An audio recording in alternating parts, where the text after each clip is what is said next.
Gran Turismo 7 has been in the crossfire a lot since release, from me included. I made several pieces where I made clear that I thought GT7 had many shortcomings and massively missed the target it set itself. But to be honest, a lot has changed since then, and especially two of the most recent developments have completely changed my view, which is why this is why I was wrong about GT7.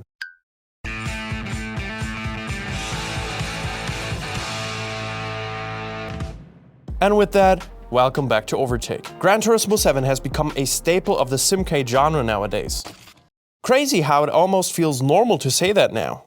Because a bit over a year ago, it was by far the most anticipated racing game release of recent memory. With how everything turned out, it is easy to forget that GT7 had quite the bumpy road at first. Some of the complaints were real deal breakers for a lot of racers. Back then, I made a video that is still very dear to my heart, where I talked about all these issues, and it got quite the reception, I have to say. Money generation back then was at a point where players were forced to redo very tedious and grindy races for excruciatingly low payouts to somehow crawl towards a filled-up garage. All that was a very clear attempt at pushing players towards using microtransactions, which were also a first time for the franchise. And we all know how much fanbases like microtransactions, right? We, on the other hand, we know what our fanbase loves. Want to find out? Then why don't you go ahead and leave a like, subscribe, and hit the bell so you are not missing any of these crazy videos when they come out. But back to GT7. It wasn't only the low income that made people angry though. The gameplay in general felt incredibly stale,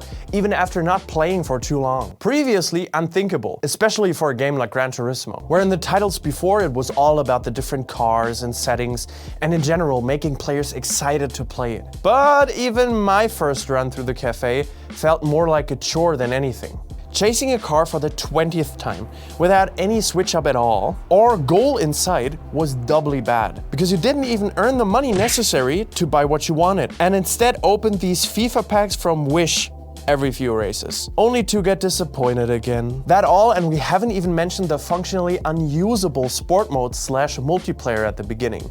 With almost no hosted servers online, connection issues galore, and a competitive experience that was more like Burnout esports than anything else, all that didn't sound too promising for the future, I have to admit. I thought it would take a good chunk of time before GT7 would be anywhere in the ballpark of playable again. But I was mistaken, and here's why.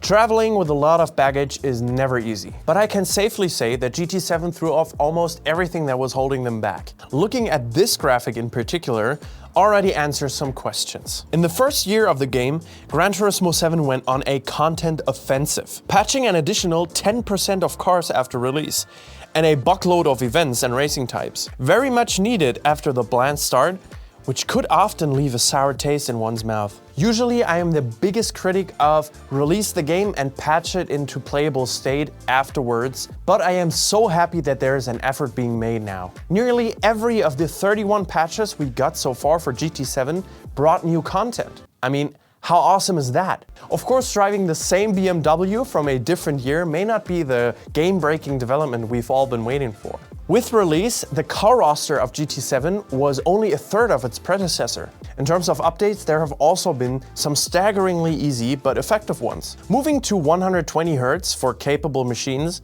the ability to sell unwanted vehicles at the used car dealership, the return of force feedback, or the addition of endurance racing. All these things drastically tackle some sort of issue GT7 had at the start. Especially the variety of races needed to increase badly. Even though we're not at A-spec, B-spec real 24-hour races yet, it was long overdue to give racers something to do beside the obvious career hustle. And of course, the two biggest developments haven't even been mentioned yet. When we think about what is missing in racing games, we may come up with a video like I did. 2 points I addressed there were evidently in Polyphony's mind as well. A better VR experience and a more challenging single player were on top of my charts. The PSVR 2 and Sophie AI are two features that may be able to elevate GT7 towards racing game kingdom in these regards. While the first is the latest creation of the PlayStation VR department, the latter is an adaptive AI that was announced even before GT7 has ever seen the day of light. Innovation is tricky to find nowadays, especially in the racing game industry. You can't help but sometimes feel like everything is kind of played out in a sense. Having the prospect of Sophie AI for that is really helping the genre. I know it is not permanently in the game already, which is a shame to be honest. But during the short playtest, I don't know a single person who didn't find the experience at least enjoyable. Adding to that is the development of the PSVR 2. It is of course not a Gran Turismo exclusive, but probably the best hardware edition they could have hoped for. In our special video, Michael really went in depth about the technology and the gameplay. So if you fancy a peek, then hop right over after this one is done. VR and advanced AI just makes such a perfect fit for the concept that GT7 is trying to convey.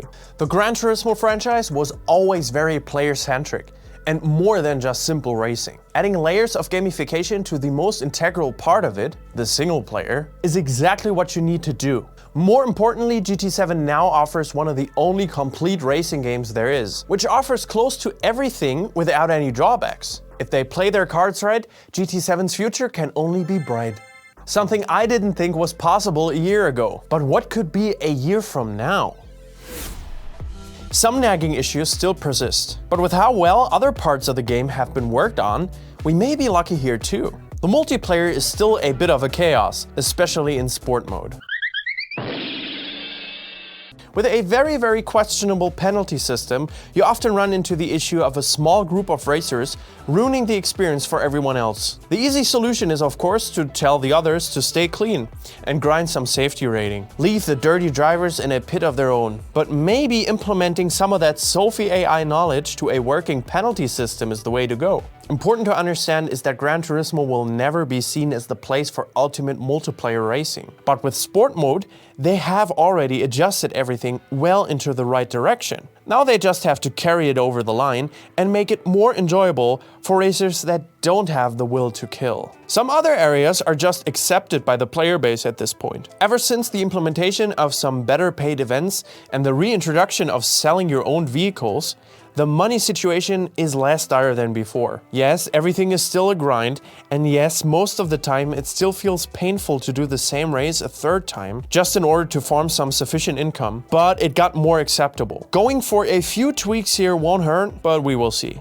Personally, I just hope Polyphony keeps the constant maintenance up. The patches come in clutch, and so regular that it is refreshing. I wouldn't have thought, but I'm always hyped when new content drops. Even listening to the community or reading Reddit is less problematic than it was before. Now it's more about the fun side of the game and showcasing highlights. Whereas before, you first and foremost always saw people just complaining. GT7 is a work in progress, and even though I wish that we got some of the stuff we now have at release, I'm still happy that we got it at all. I almost wrote the whole game off, but now I can say that I was truly wrong about Gran Turismo 7. If you want to see how wrong I was in thinking that my iRacing debut would be easy, then following through with this video here could be the way to go. Thank you so much for watching, and until next time, cheerio.